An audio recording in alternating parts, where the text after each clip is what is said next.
Hi guys, Tausif here with the preview of New Zealand versus Pakistan T20 World Cup game happening later today in Colombo. It will be past midnight here in New Zealand. So just a short preview of the game. So first of all, going into the game, New Zealand would have at least 20 runs advantage. The reason I say that is it's a big ground. New Zealand boundary riders are a lot better athletes than Pakistan boundary riders.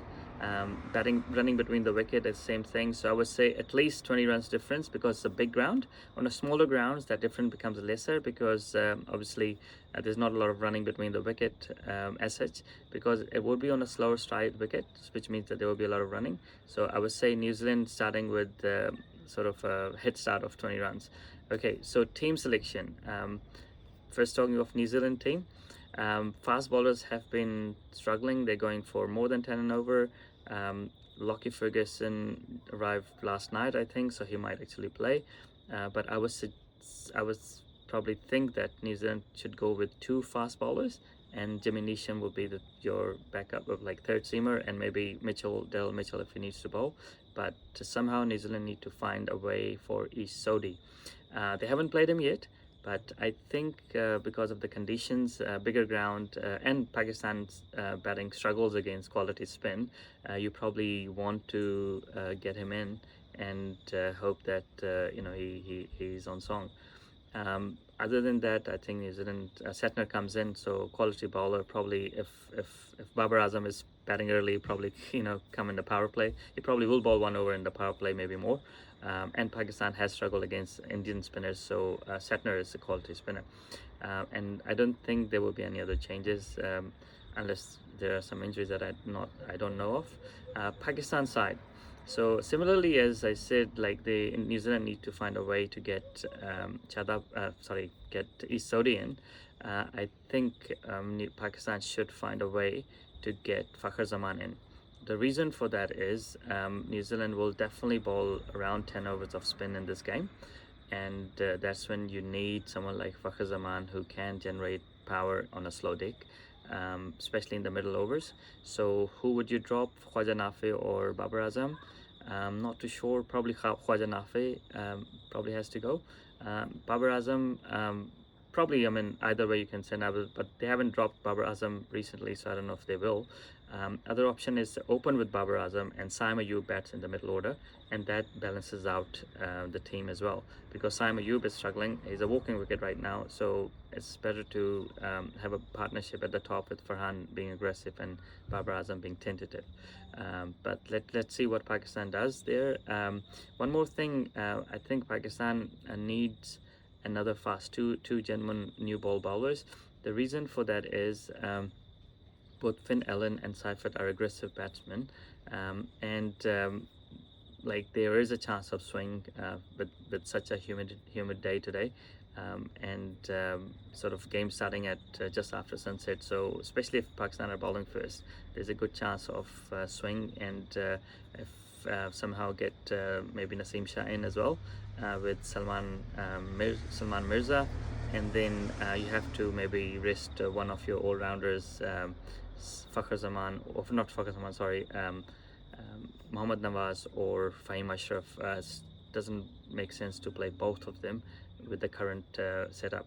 So how Pakistan will feature in this one? So obviously start is very important. So Sahibzada Farhan, and he's better against fast bowlers, and he's okay against spin as well. But I think him sort of capitalizing on the fact that New Zealand pace bowlers are struggling this tournament. Even the associate teams have scored average of 10 and over against the fast bowlers, New Zealand fast bowlers. So that's a good chance for sort of capitalizing on that from Pakistan side. Middle order, obviously, they've been sort of changing and chopping a lot. But I was still think that Usman Khan and if Fakhar Zaman plays, they will have a huge role to play. If the game is not played on the middle pitch, if it's on the side pitch, then left and right combination becomes even more important. But if they're playing on a middle pitch, it will be slightly on the slower side. That means that again, left arm spinners, Ravindra and Satner, and then you've got your is Sodi. So if there's a left and right batting in the middle, that would be challenging for New Zealand bowlers.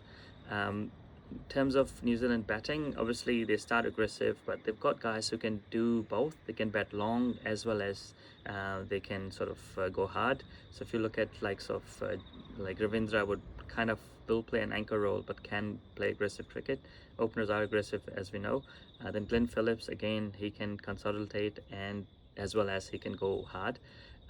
Then further down the order, we've got Mark Chapman, who's got amazing record against Pakistan. He's probably scored his 60% of his T20 international runs against Pakistan at a very high strike rate. And then you've got Nisham and Satna. I mean, um, a lot of left hand batters in the middle order.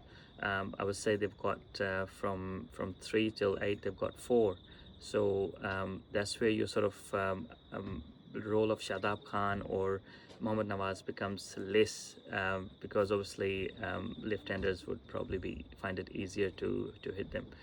Who will win the game? I'm not too sure. At the moment, I would say New Zealand are favorites. Can Pakistan beat New Zealand? Definitely think Pakistan can, especially if New Zealand bats first, because they are the game they lost against South Africa. Their bowling couldn't defend 9 and over, and I feel the bowling is the weaker link in New Zealand setup right now in current form, with a lot of changes as well, with a couple of fast bowlers injured and people obviously Satner was unwell. So with all these changes in the bowling setup, I would say Pakistan can probably chase. If they're playing on a middle pitch, I would be surprised if the score goes above 170. On the side pitches, if it's a new pitch, then obviously you can score big. Middle pitch has been used twice, and I think it will be on the slower side now. I know Sri Lanka chased down 180, but I will feel it will be on the slower side with all the rain we have today. The ground would be covered as well.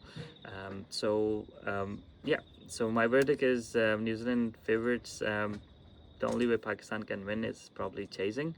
But let's see how it goes, and hopefully the rain stays away. Inshallah, we'll try to do a post-match analysis as well. Please do share the video if you've watched it till now. That just helps the reach and then encourages me to make more videos. Inshallah, I'll be back with another video soon. Thank you.